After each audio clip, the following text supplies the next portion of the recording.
Recently, former Nigerian Minister of Petroleum Resources Diezani Alison-Madueke was heavily slammed by Nigerians after a viral video of her making a controversial statement on Yahoo Boys made its way to the internet. In the said video, Diezani, who was speaking at a virtual event organized by the Ijaw National Development Group, confidently described the increasing rate of Yahoo Boys in Nigeria as a travesty. She went further to state that Yahoo Boys, who have become role models, have continued to reinforce negative societal norms and values. The former minister, who has been in hiding for years, however, concluded by highlighting the importance of mentorship and how hard work only guarantees success. The ones that have swag, the Yahoo boys, as my son would say. These, in short, are the role models that they are looking at. These are the ones who reinforce negative societal behaviors and values. This is a travesty of an unfolding tragedy for us. On listening to the over 5 minutes clip, enraged Nigerians and keyboard warriors alike immediately took to hurling profanities at the former minister, with many calling her derogatory names such as Hush Mummy, King of Boys, and even the greatest fraudster of all time. In many cases, people forget about the messenger and accept the message. But for Diezani, Nigerians have chosen to attack the messenger while forgetting the message. Why? Diezani is someone who can be best described as the most hated politician in Nigeria.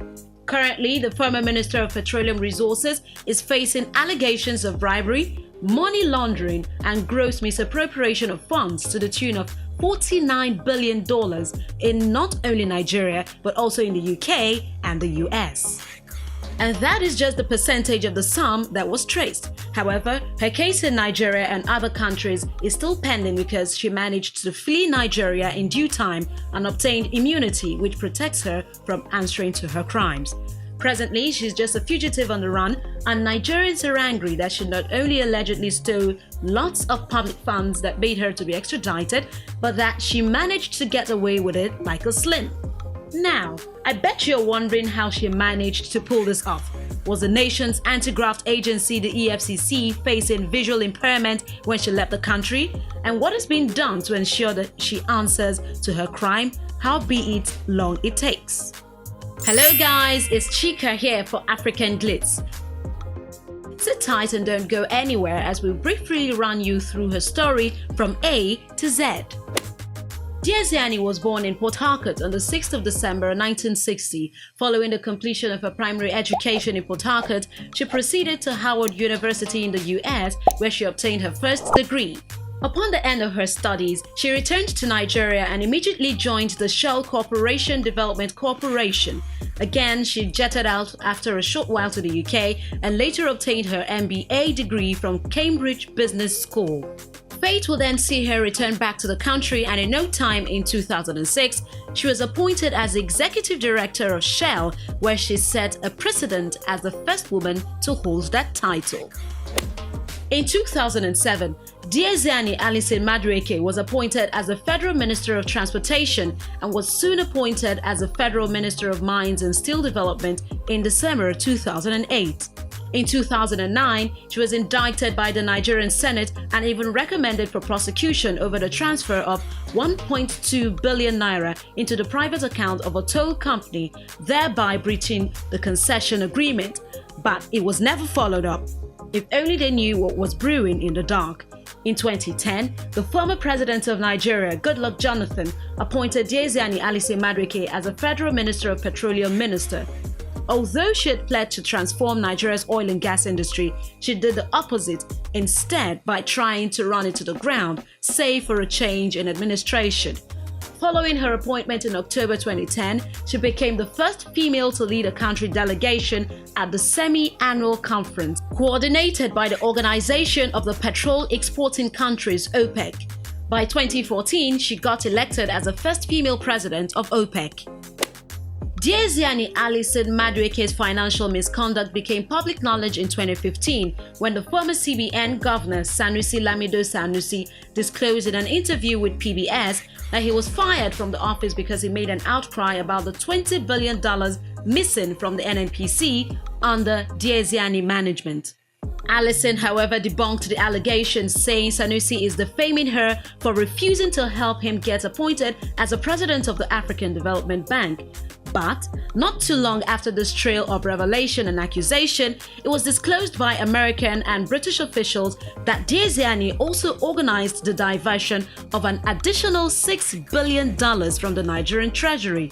Amidst these controversies, power changed hands from former President Goodluck Jonathan to President Muhammadu Buhari, and Diezani fled immediately to London, seeing as Jonathan lost the 2015 election.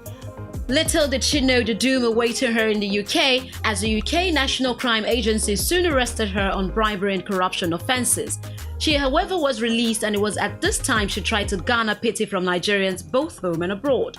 She took to social media to reveal that while in office, she was receiving treatment for breast cancer, but was slammed heavily by Nigerians who stopped at nothing to rain insults at her.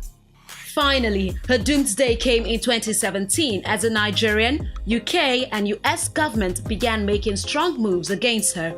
First, the UK government okayed her trial on 14 charges bordering on theft and money laundering, while ordering the final forfeiture of $153 million traced to her in the UK. The US Department of Justice equally took the baton and moved to seize over $144 million worth of assets linked to Diezani over her involvement in international bribery. Among the assets seized is a luxury condo apartment in New York worth $50 million and a luxury yacht worth $80 million.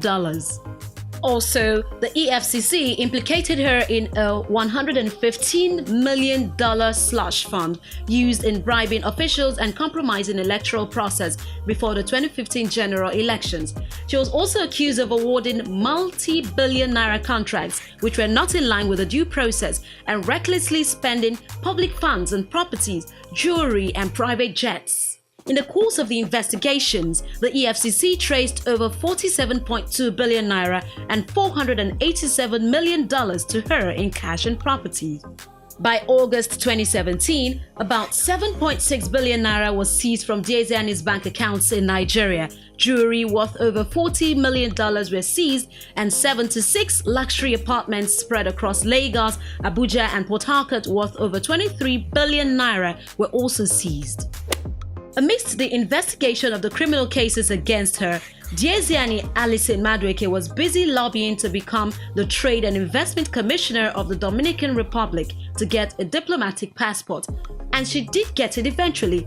Presently, she works for the Commonwealth of Dominica and is immune to arrest by any law enforcement agency, including the Interpol. This means she cannot answer for her crimes back here in Nigeria.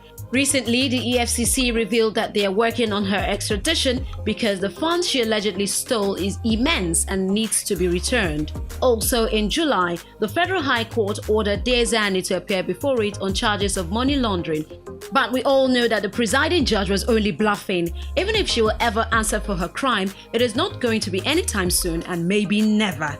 Meanwhile, following her speech on Yahoo Boys, many Nigerians have been begging her to come back to Nigeria to repeat what she said online. But we all know she dares not try it, as Nigerians both home and abroad are angry with her and will not fail to unleash the worst on her.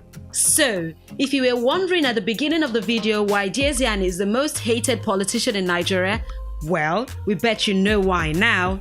According to records, Diezani is richer than Aliko Dangote, the richest man in Africa, and since the time of Abacha, only Diezani loot remains the most stolen in the history of Nigeria. What do you think about Diezani Alison-Madueke's story? Do you agree that she's the most hated politician in Nigeria? And lastly, do you think the EFCC will be able to extradite Diezani and ensure she answers to her crimes? As usual, share your thought with us on the comment section below. If you enjoyed this video, please give it a thumbs up. If this is your first time watching one of our videos and you enjoyed it, please consider subscribing. Don't forget to check out our channel for more exciting videos we know you like. Thanks for watching and see you on our next one.